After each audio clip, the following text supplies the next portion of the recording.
So we all have a lot more time on our hands. Good chance to maybe find out if we have any artistic ability whatsoever. So my daughter Claire and I are sitting down for a virtual art class with the Paint Bar in Newton. Everything comes self-contained from the Paint Bar, including instructions on how to set up. We have easels, we have canvases, we have paints. We're using paper plates as our palettes. We have beautiful paintbrushes. All this came from the Paint Bar. Anthony and Claire, welcome to the Paint Bar virtual. My name's Jackie, and I'm one of the founders of the Paint Bar. So the way this works is that I'm going to be guiding you through this painting step by step. So I'm going to tell you which brushes to use and when to use them and how to mix up your paint. I'm going to guide you all through everything so you walk out or you stay at your house with a beautiful painting. We get a lot of people who have never done this before, kind of like yourself. And then we'll get people who have done a lot with painting and maybe they just don't have their own supplies and they want a little bit of guidance. And then we have customers who have come over 100 times. Most important rule of all is that we have a no negativity policy. Stay positive, have fun, and that's about it. We're gonna do a little virtual cheers. So I hold up my solo cup. Don't spill on your computers, and we can just cheers. Cheers. Cheers. The first brush we're gonna use is the big brush. This is the biggest brush of all. It's flat on the sides and it's flat on top. I'm gonna have you guys come 1/3 approximately of the way down. You're gonna make a little mark, like that.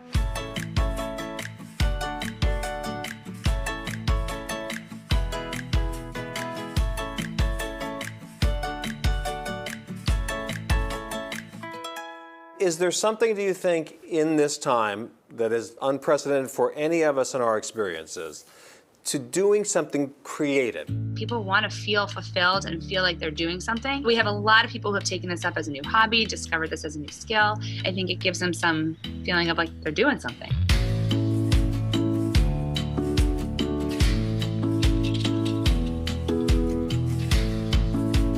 So now we're going to dip the brush into your black. I'm gonna have you guys start over from the left about 3 inches or so. So I take the brush and just start to flick my wrist upwards like this. I like mine. I'm not gonna mess with that. My job is to tell people when to stop. It's a lot easier when I can see everyone's paintings. When the day comes, and it will come, and we can all get back together again, do you think you'll keep the virtual business as well? Oh, we'll definitely keep the virtual business. We're not sure about the studio. We're not sure about the studio. So this gives us the opportunity to take many more people. There's just a lot more that we can do. In studio, there is something great about being together, but this is allowing a whole new opportunity where families or friends can get together, where even without this whole pandemic, they wouldn't have the opportunity to do so. Okay, so here we go. These are our finished products. What'd you think? Turned out well, I guess. Going to the dorm room next year? Maybe. The most important part is we both had fun. Yeah. It's a good time, great lesson, and something we get to keep.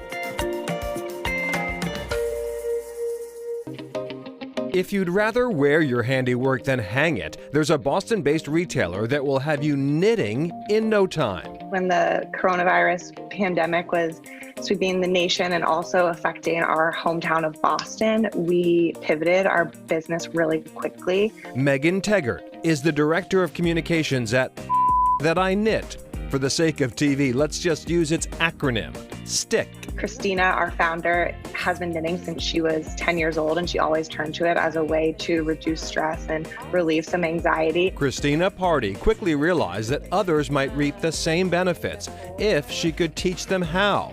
So STICK started selling quarantine kits. If you've received your kit and you want to get started and you've never seen anything like this before, I'm going to show you how to make it into a ball so that it doesn't become a huge tangled mess. The kits were a hit. The first 50 sold out in 15 minutes. They come with yarn, knitting needles, instructions, and a pattern, plus access to classes and a private Facebook group. A lot of the reason people gravitate towards the hobby of knitting is because it is so relaxing. It gives you something to do at night when you turn off your laptop and you don't want to just scroll on Instagram while watching TV. The number of kits sold is now in the thousands, and customers started getting so good, STICK added level 2 and 3 kits. We're really seeing the growth from people starting as complete beginners and then working their way towards making slippers, which I personally am not there yet, but a lot of people are, which is inspiring. It even inspired the non-knitters on the STICK business team to cast on. it was kind of like an aha moment for the entire team. We realized how incredible knitting really is and how relaxing and how people want to make it a lifelong hobby. And we want to congratulate the owner of Stick, Christina Party. She welcomed a new baby girl at the end of April. The baby came home from the hospital in, of course, knitted shirt, pants, and hat made by her mother. And back to the Paint Bar in Newton, online classes are held Fridays, Saturdays, and Sundays, but they are looking to expand that schedule and add more classes soon. Coming up, the science of the green screen.